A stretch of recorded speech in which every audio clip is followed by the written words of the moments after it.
Subscribe to our YouTube channel and press the bell icon. Hi, hello, welcome to bankersdaily.in. We are here to deliver the important topic discussed in the Hindu editorial in Tamil. I am Sita. My name is Jay and you are going to hear WINGlish, the only show which discusses the Hindu editorial in Tamil.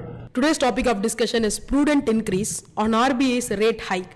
The RBI's decision to raise benchmark rates spotlights concerns about inflation. The decision by the Reserve Bank of India's Monetary Policy Committee to raise benchmark interest rates again by 25 basis points is a prudent one. This is the second successive rate increase in as many months, a response to mounting uncertainties on the inflation front, continuing volatility in crude oil prices, the recent softening notwithstanding, and its vulnerability to geopolitical tensions and supply disruptions is one of the main risks to the inflation outlook. In the first passage, Monetary Policy Committee வந்து ஏன் repo ரேட்டை increase பண்ணியிருக்காங்க அப்படின்றத நம்ம பார்க்க போகிறோம்.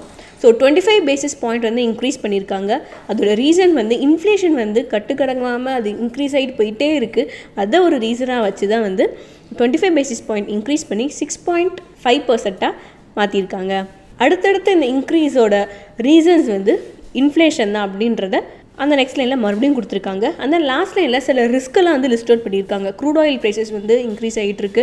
எவ்வளோதான் அவங்க ப்ரெஷர் கொடுத்து மாற்ற நினச்சாலும் அது வந்து வித்ஸ்டாண்ட் ஆகலை. அதே மாதிரி ஜியோ பொலிட்டிக்கல் டென்ஷன்ஸ் வேர்ல்ட் லெவலில் வந்து பொலிட்டிக்கல் டென்ஷனும் வந்து மாறி மாறி இந்தியாவை இன்டெரக்டாக அட்டாக் பண்ணிகிட்டு இருக்கு. இதெல்லாம் தான் வந்து இன்ஃப்ளேஷனோட சில ரீசன்ஸ் அப்படின்னு சொல்லிட்டு மென்ஷன் பண்ணியிருக்காங்க. இந்த பேசேஜ் இவ்வளோ தான் கொடுத்துருக்காங்க. நெக்ஸ்ட் பேசேஜ் பார்க்கலாம். Among the RBI's other concerns are volatile global financial markets, possibilities of fiscal slippage at the central and state levels, the likely impact of the increase in the minimum support price for kharif crops, and the staggered impact of upward revisions to house rent allowance paid by state governments. Rainfall has so far been 6% below the long period average and deficient over a wider area than last year. More than 50 of the country's 36 subdivisions have reported shortfalls.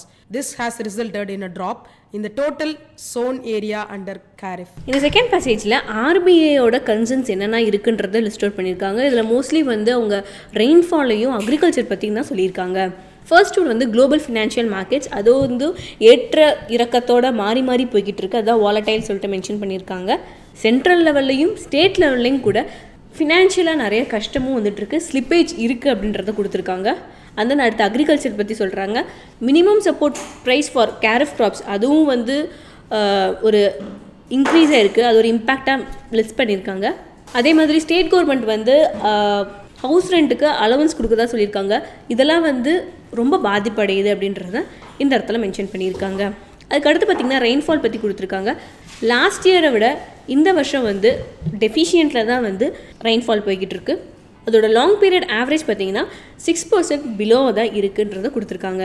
இந்த rainfall வந்து டேரெக்டாக எதை பாதிக்குதுன்னு பார்த்திங்கன்னா கேரஃப் க்ராப்ஸை. இந்த பேசேஜில் இம்பார்ட்டண்ட்டான word எனக்கு பார்த்தீங்கன்னா staggered, அதுவே மீனிங் ஒரு நிலை இல்லாமல் அப்படின்னு சொல்லலாம். வாங்க நெக்ஸ்ட் பேசேஜ் பார்க்கலாம். The monetary authority has flagged the need to keep a close watch on rain over the remainder of the season, given the risk regional imbalances may pose to paddy output and CPI inflation. The June round of the RBI's own survey of household inflation expectations reveals that families see prices hardening even further over both the 3 and 12-month horizons. Domestic economic activity having strengthened to a point where the output gap has virtually closed. Manufacturers polled by the central bank have reported higher input costs and selling prices over the April-June quarter. So இந்த third பேசேஜில் என்ன சொல்ல வராங்க அப்படின்னு பார்த்தீங்கன்னா, monetary authority வந்து சில விஷயங்களை flag of பண்ணியிருக்காங்க. என்ன விஷயம் அப்படின்னு பார்த்தீங்கன்னா, இந்த ரிமைண்டர் ஆஃப் த சீசன், அதாவது மீதி உள்ள காலங்களில் வந்து ரெயின் எவ்வளோ அளவு பெய்ய போகுது, அதாவது நிறைய இடத்துல ரிஸ்க்ஸ் இருக்குது. அது எதனால அப்படின்னு பார்த்தீங்கன்னா ரீஜனல் இம்பேலன்சஸ். ஒரு இடத்துல பேடி நிறையா விளையும், இன்னொரு இடத்துல ரைஸ் நிறையா விளையும். ஸோ அந்த மாதிரி இம்பேலன்சஸ் நிறையா இருக்கிறதுனால ஸோ இது வந்து ஒரு த்ரெட்டாக கூட இருக்கலாம். எதுக்கு அப்படின்னு பார்த்தீங்கன்னா பேடி அவுட்புட்டுக்கும் சிபிஐ இன்ஃப்ளேஷனுக்கும். சிபிஐ அப்படின்னா கன்சியூமர் ப்ரைஸ் இண்டெக்ஸ். ஸோ இது எதுனால இந்த இடத்துல கன்சியூமர் ப்ரைஸ் இண்டெக்ஸ் அப்படின்னு சொல்கிறாங்கன்னு பார்த்தீங்கன்னா ஒரு மார்க்கெட்டுக்கு ஏற்ற மாதிரி ப்ரைஸஸ் சேஞ்ச் ஆகுறது வந்து கன்சியூமர் ப்ரைஸ் இண்டெக்ஸ். ஸோ ஜூனில் ஆர்பிஐ ஒரு ஓன் சர்வே வந்து எடுத்திருந்தாங்க. எந்த விஷயத்தில் எடுத்தாங்க அப்படின்னு பார்த்தீங்கன்னா ஹவுஸ் ஹோல்டு இன்ஃப்ளேஷன் எக்ஸ்பெக்டேஷன்ஸ் அதில் வந்து எடுத்திருந்தாங்க. ஸோ அந்த விஷயம் என்ன ரிவீல் பண்ணுது அப்படின்னு பார்த்தீங்கன்னா ஃபேமிலிஸ் வந்து ப்ரைஸஸ் இன்னும் ஹார்டன் ஆகிட்டு தான் இருக்குது, அதாவது 3 and 12 month ஹொரைசன்ஸ்க்கு மேலே தான் வந்து ப்ரைஸஸ் இன்னும் ஹார்டன் ஆகிட்டு இருக்கு, அதாவது அதிகமாகிட்டு தான் வருது அப்படின்னா அந்த ஒரு சர்வே வந்து ரிவீல் பண்ணியிருக்கு, அதாவது வெளிப்படுத்தியிருக்கு. நம்ம நாட்டில் உள்ள எக்கனாமிக் ஆக்டிவிட்டி, அதை தான் டொமஸ்டிக் எக்கனாமிக் ஆக்டிவிட்டி அப்படின்னு சொல்றாங்க, நல்லா ஸ்ட்ரெங்தன் ஆயிருக்கு. எந்த பாயிண்ட் வரைக்கும் அப்படின்னு பார்த்தீங்கன்னா ஒரு அவுட்புட் கேப் வந்து விர்ச்சுவலாக க்ளோஸ் பண்ணிருச்சு, அதாவது டைரக்டாக க்ளோஸ் பண்ணாமல் விர்ச்சுவலி க்ளோஸ், அதாவது அது அடைக்கப்பட்டிருக்கலாம் அப்படின்ற ஒரு கருத்து தான் நிலவுது. அதாவது சென்ட்ரல் பேங்க், ரிசர்வ் பேங்க் வந்து சில மேனுஃபேக்சரர்ஸ் வந்து போல் பண்ணி வச்சிருந்தாங்க, அவங்க வந்து ஹையர் இன்புட் காஸ்ட் வந்து ரிப்போர்ட் பண்ணியிருக்காங்க. அது மட்டும் இல்லாமல் செல்லிங் ப்ரைஸஸும் அதிகமாக தான் இருந்திருக்கு. எந்த குவார்ட்டருக்குள்ள அப்படின்னு பார்த்தீங்கன்னா ஏப்ரல் டு ஜூன் குவார்ட்டருக்குள்ள அவங்களுடைய selling prices and input cost வந்து அதிகமாக தான் இருந்திருக்கு அப்படின்னு சொல்லி அந்த இடத்துல ரிப்போர்ட் பண்ணியிருக்காங்க. ஸோ இந்த பேசேஜில் அவ்வளோ தான் கொடுத்துருக்காங்க. வாங்க நம்ம நெக்ஸ்ட் பேசேஜ் போகலாம். The portents could not be clearer. With retail inflation having accelerated to 5% in June, the RBI has revised its projection for CPI inflation in the second half of the current fiscal year to 4.8% from the June forecast of 4.7%, and now sees price gains accelerating to 5% in April-June quarter of 2019. Policymakers on the MPC have understandably spotlighted the risk to the domestic economic rebound from global developments, while rising trade protectionism threatens to impact investment flows, disrupt global supply chains, and hurt all-around productivity. Depreciations in the value of most currencies against the strengthening dollar have rippled through many major advanced and emerging economies, spurring inflation across these markets. இந்த fourth passageல என்ன சொல்ல வராங்க அப்படின்னு பார்த்தீங்கன்னா the portents could not be clearer அப்படின்னு start பண்ணியிருக்காங்க. இதில் portents அப்படின்றதுக்கான மீனிங் என்ன அப்படின்னு பார்த்தீங்கன்னா ஒரு காஷன் இல்லை ஒரு வார்னிங் தான் வந்து portents. அந்த எச்சரிக்கை வந்து என்ன அப்படின்னு ஒரு கிளியராகவே இல்லை. ரீட்டைல் இன்ஃப்ளேஷன் வந்து பார்த்தீங்கன்னா இன்க்ரீஸ் ஆயிடுச்சு 5%க்கு இந்த ஜூன் மந்த்ல மட்டும்.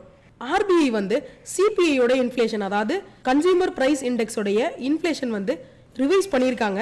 எப்போ அப்படின்னு பார்த்தீங்கன்னா இந்த கரண்ட் ஃபிஸ்கல் இயரோடைய செகண்ட் ஹாஃப்ல தான் பண்ணியிருக்காங்க. எவ்வளோ பர்சன்டேஜுக்கு அப்படின்னு பார்த்தீங்கன்னா 4.8% வந்து இன்க்ரீஸ் பண்ணியிருக்காங்க. அதாவது ஜூனில் வந்து ஃபோர்காஸ்ட் எவ்வளோ இருந்துச்சுன்னு பார்த்தீங்கன்னா 4.7% இருக்கும் அப்படின்னு ஃபோர்காஸ்ட் பண்ணியிருந்தாங்க. ஆனால் அவங்க ரிவைஸ் பண்ண ப்ரொஜெக்ஷன் எவ்வளோ அப்படின்னு பார்த்தீங்கன்னா 4.8 இருக்கும் அப்படின்னு சொல்லியிருக்காங்க. ஸோ சிபிஐ இன்ஃப்ளேஷனுடைய ப்ரொஜெக்ஷன் வந்து 4.8% அக்கார்டிங் டு ஆர்பிஐ. அது மட்டும் இல்லாமல் ப்ரைஸ் கெயின்ஸ் வந்து 5%க்கு வந்து இன்க்ரீஸ் ஆயிருச்சு.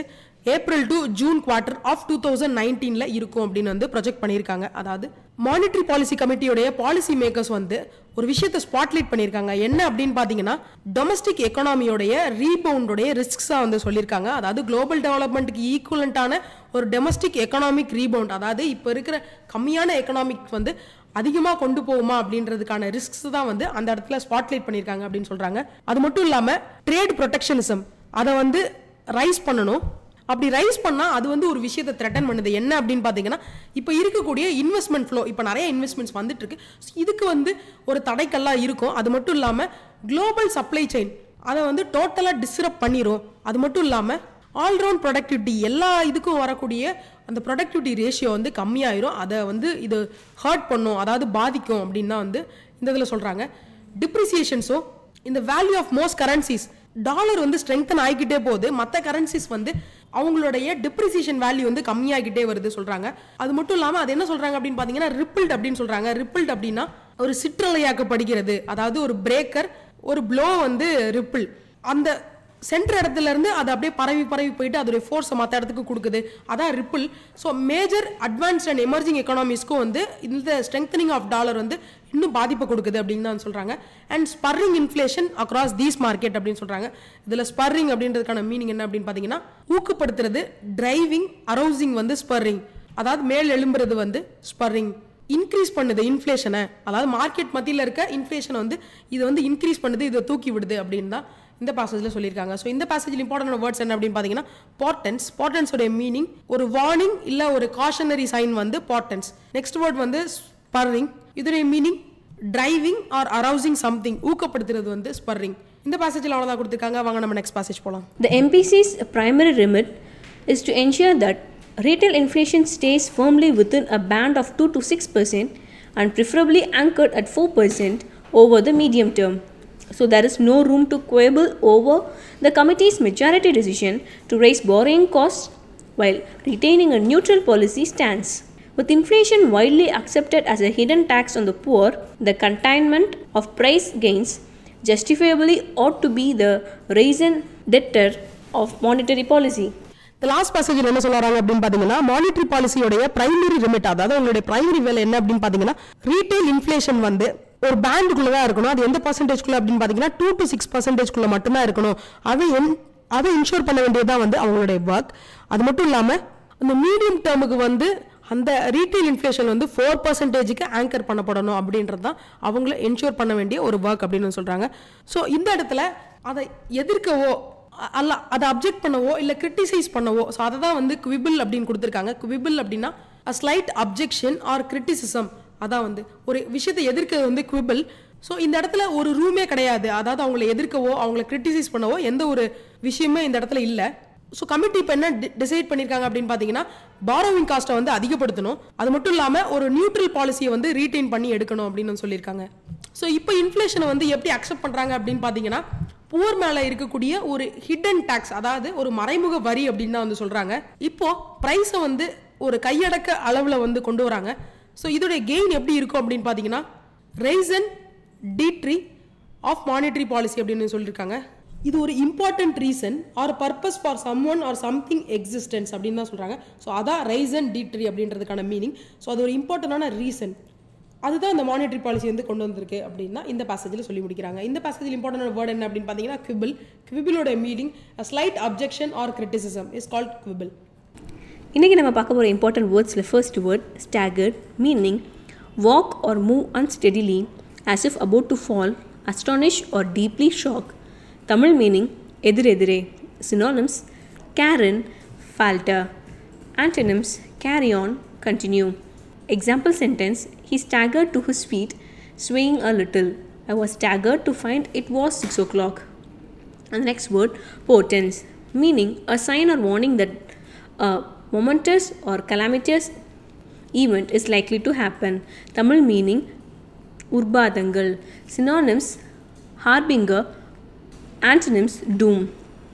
Example sentence, many birds are regarded as being portents of death. The next word, rippled, meaning of water form or flow with small waves on the surface. Tamil meaning சிற்றலையாக்கப்படுகிறது. Synonyms billow, breaker. Antonyms serene. Example sentence, the Mediterranean rippled and sparkled. And the next word, spurring, meaning urge a horse forward by digging one's spurs into its sides. Prune, in a side shot of a plant so as to form a spur close to the stem. Tamil meaning ஊக்கப்படுத்தியது. Synonyms arouse, drive. Antonyms calm, check. Example sentence, she spurred her horse towards the hedge, spur back the lateral shoots. And the last word, quibble, meaning a slight objection or criticism. Tamil meaning சொல் விளையாட்டு. Synonyms nicety, artifice. Antonyms approval, directness.